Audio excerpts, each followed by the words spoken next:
Daddy, I'm sorry, but I beat your favorite driver, folks. All of them. NASCAR fans, ever seen a man win a race with his brain more than his horsepower? Because that's exactly what Denny Hamlin did at Michigan. This wasn't just another checkered flag, it was a cold, calculated execution of a master plan that left Hendrick Motorsports stunned.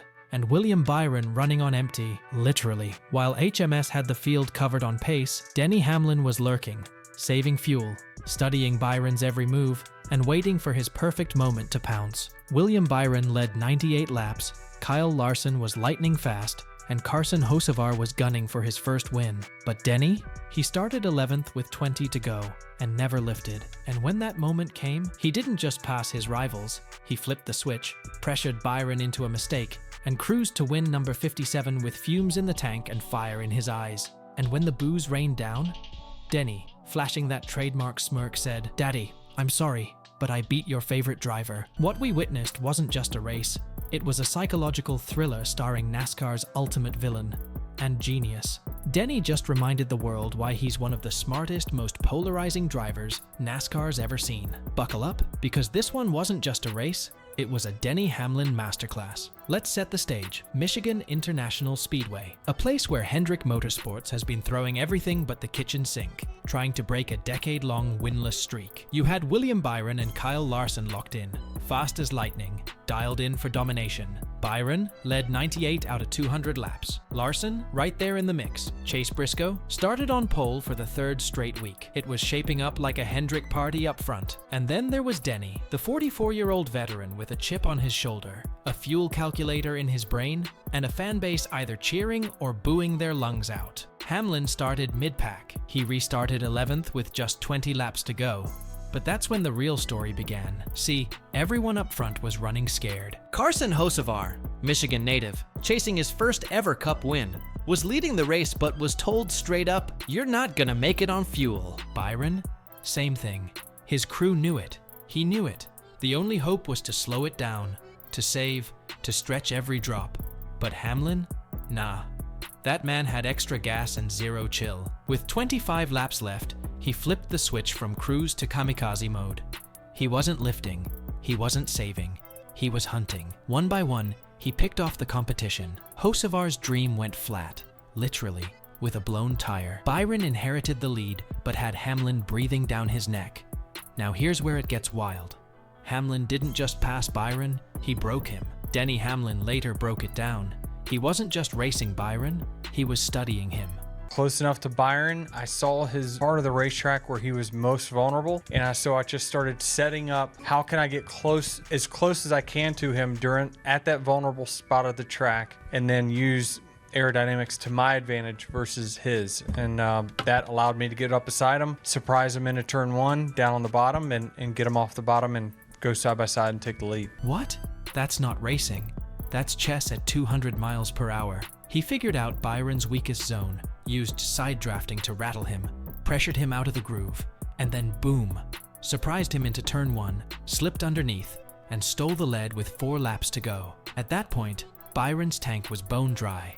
He peeled off into pit road in defeat, finishing 28th. Meanwhile, Hamlin had just enough juice left for burnouts, literally just enough. The car ran out of fuel right after the celebration. Let's talk numbers. Third win of the 2025 season, 57th career win, 701st career cup, most wins in Joe Gibbs racing history, surpassing Kyle Busch, 7 straight seasons with multiple wins. And yet, what does the crowd do? They boo the man. Loud.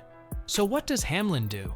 He smiles, looks right into the camera, and says, "Daddy, I'm sorry, but I beat your favorite driver." The interviewer asks, "Who's their favorite driver? Hamlin?" He says, "All of them, cold as ice." There's something about Denny Hamlin that rubs people the wrong way, and he knows it. In fact, he loves it. "I love that feeling," he said when asked about playing the villain. I mean, I love, making people feel a certain way, positive or negative. I do not care. I mean, all the fans that I've been face to face with have been very respectful in the small arena. So I do have a lot of fun with it. I do thrive on it, just simply because you feel like you've got 60,000 people that are rooting against you. And when you have that, it just feels really, really good and gratifying to prove them wrong. And so I love that feeling, and it makes these wins more gratifying to me. And why shouldn't he? The sport needs personalities like this. Guys who stir the pot, poke the bear, and don't mind being the bad guy. In a world of polished media-trained drivers, Denny's the unapologetic heel. He says what he wants. He races how he wants. And win or lose, he does it his way. At Michigan, he didn't just beat Byron, he embarrassed him. Not because Byron was bad, Byron was great.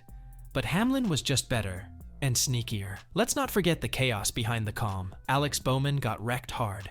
Again. That's now 7 finishes outside the top 25 in the last 9 races. Cole Custer spun and started the wreck that sent Bowman airborne. The red flag flew for over 10 minutes. Hocevar? Man, he led 32 laps and had the crowd going nuts. Local kid, Cinderella vibes, fans on their feet. And then, tire goes flat with 18 laps left. From dream to disaster, just like that. Boucher finished second. Ty Gibbs brought it home third. Bubba Wallace, Hamlin's own driver at 23:11, grabbed fourth. Larson salvaged fifth after running on fumes. But none of them mattered in the end. Because Hamlin? He was the storm. Now let's talk off-track drama real quick. Hamlin isn't just a driver, he's a team owner too. 2311 Racing, which he co-owns, is right in the middle of NASCAR's charter lawsuit. This week, a court ruling put their future at risk. If NASCAR strips their charter, they'll be forced to run as an open team.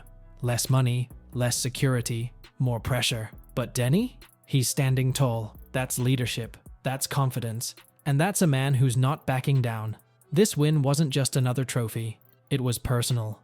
Michigan has haunted Denny for years. Close calls, missed chances, near misses. But in 2025, he got it done. And in style. He did it in his 701st start. That's rarefied air. He passed Kyle Busch in wins for Joe Gibbs Racing. He made the fans feel something, whether it was love, hate, or shock. And then, in classic Denny fashion, he gave us that smirk, that swagger, that line, "Daddy, I'm sorry, but I beat your favorite driver." Turns out, Dad's favorite driver is all of them. What a quote. What a moment. What a race. So, what did we learn from Michigan? That fuel isn't just about gallons, it's about guts. That speed doesn't always beat strategy, and that in 2025, Denny Hamlin's not just winning races, he's winning mind games. He's the driver fans love to boo, but deep down, they respect the hell out of him, because at the end of the day, while some drivers survive, Denny Hamlin calculates, strikes, and conquers. And Michigan? That was just his latest masterpiece. In NASCAR, the game ain't just won on track, it's won in the mind. Who's your favorite driver that Denny beat? And what do you think of Denny Hamlin's strategy for sealing his win? Drop your thoughts in the comments below, and let's get this discussion rolling. Don't forget to hit that like and subscribe for more interesting stories and updates from everything NASCAR. Do share this video with your friends. Until next time, keep the conversation going on, lucky dog on track.